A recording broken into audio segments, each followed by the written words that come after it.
रोहित जी और शंकर की भेंट हुई और तब शंकर ने रोहित जी को तकरीबन 1.5 पसेरी गेहूं लौटा दिया और अपने आप को उनके कर्ज से मुक्त समझा।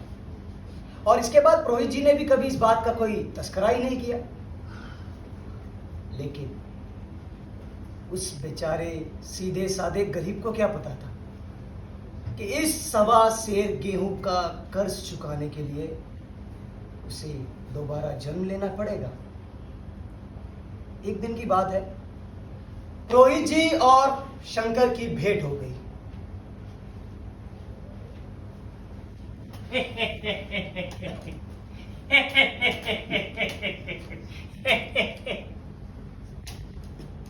शंकर, ओ शंकर, कहाँ हो शंकर भैया? कहाँ हो आजकल? महाराज, आपकी कृपा से यही हूँ। भाई तुम्हारे पास मेरे 5.5 मन गेहूं पड़े, कब लौटाओगे? अरे क्या हजम करने की नियत है? मैंने आपसे कब गेहूं उधार लिए थे? 5.5 मन हो गए।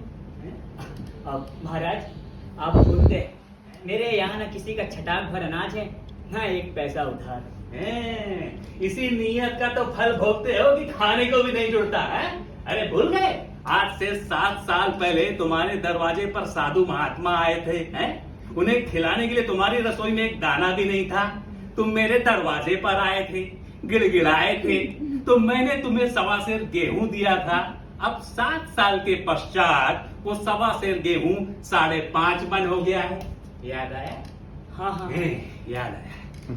पर महाराज, मैंने नाम लेकर तो इतना अनाज कभी नहीं दिया। हाँ, कई बार खलियानी 1.5 सेर दे दिया है। अब आज आप 5.5 मन मांगते हैं, मैं कहाँ से दूंगा?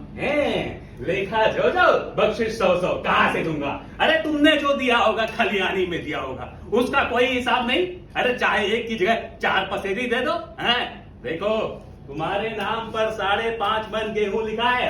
अरे चाहे जिससे हिसाब लगवा लो, दे दो तो वही खाते से तुम्हारा नाम काट दो, नहीं तो और बढ़ेगा।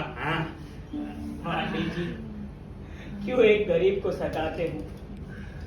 मेरे खाने का ठिकाना नहीं, इतना गेहूं किसके घर से दूंगा महाराज? चला, किसके घर से ला के दूंगा? अरे चाहे जिसके घर से ला, मुझे इससे क्या है?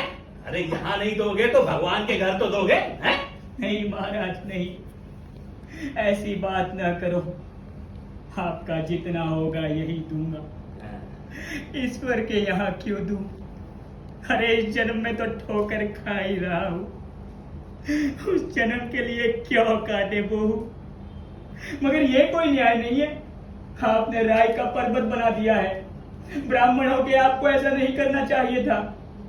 उसी घड़ी तकाजा करके अगर ले लिया होता तो मुझ पर इतना बोझ क्यों होता?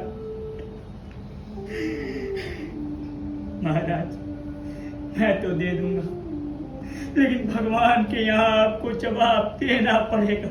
अरे भगवान का डर तो तुझे होगा, मुझे क्यों होने लगा? वैसे भी वहाँ सब भाई बंधु ही है, ऋषि मुनि सब ब्राह्मण ही तो है। जो बनेगा बिगड़ेगा संभाल लेंगे। तो शंकर, ये बता कब लौटाते हो? अरे मेरे पास धरा थोड़े ही है, किसी से मांग चांग कर लाऊंगा तभी तो दूंगा। अरे मैं ये सब नहीं मानता, मांग चांग कर ला के दूंगा है? अरे गेहूं नहीं दे सकते तो आओ, दस्तावेज लिख दो। मुझे तो देना है महाराज, चाहे गेहूं लो, चाहे दस्तावेज लिखाओ। वैसे किस दाम से रखोगे?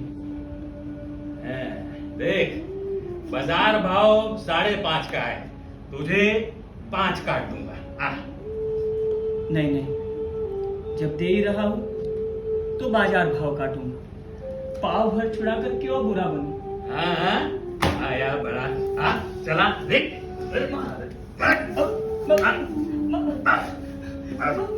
सारे दस्तावेज साथ हो गए। हिसाब लगाया गया तो गेहूं की कुल कीमत 60 रुपए हुई। 60 का दस्तावेज लिख दिया गया और 3 रुपए सैकड़ा सूद लगा। लेकिन अगर साल भर में ना दिया तो यही सूद 3 का 3.5 हो जाएगा 8 आने स्टैम्प पेपर के 1 रुपए दस्तावेज लिखने का जो बेचारे शंकर गरीब को उसी वक्त फौरन अदा करने पड़े। इसके बाद गांव वालों ने पुरोहित जी को बड़ा कोसा। पुरोहित जी तो ठहरे नकिस्ट आदमी, टस से मस ना हुए। बेचारे शंकर ने बड़ी मेहनत की और उसे 1 पैसे की तंबाकू पीने की लत थी। इसके बाद उसने वो भी छोड़ दिया। उसके बेचारे बच्चे हमेशा खाने पीने दाने दाने के लिए तरसते हैं। आखिरकार इतना दुर्व्यवहार पुरोहित जी का एक बेचारे गरीब के लिए क्यों? सिर्फ एक सवा सेर गेहूं के लिए? साल के आखिर में इतनी कड़ी तपस्या करने के बाद, पेट और तन काटने के बाद आखिरकार उसने साल के आखिर में 60 रुपए जमा कर लिए। लेकिन फिर भी सूद के 15 रुपए अभी भी कम पड़े। 蓝牙已断开。 और उसने सोचा इसके लिए पुरोहित जी से मैं मोहलत मांग लूंगा, ना थोड़ी कहेंगे। इसी आस के साथ बेचारा वो 60 रुपए लेकर पुरोहित जी के घर पहुंचा।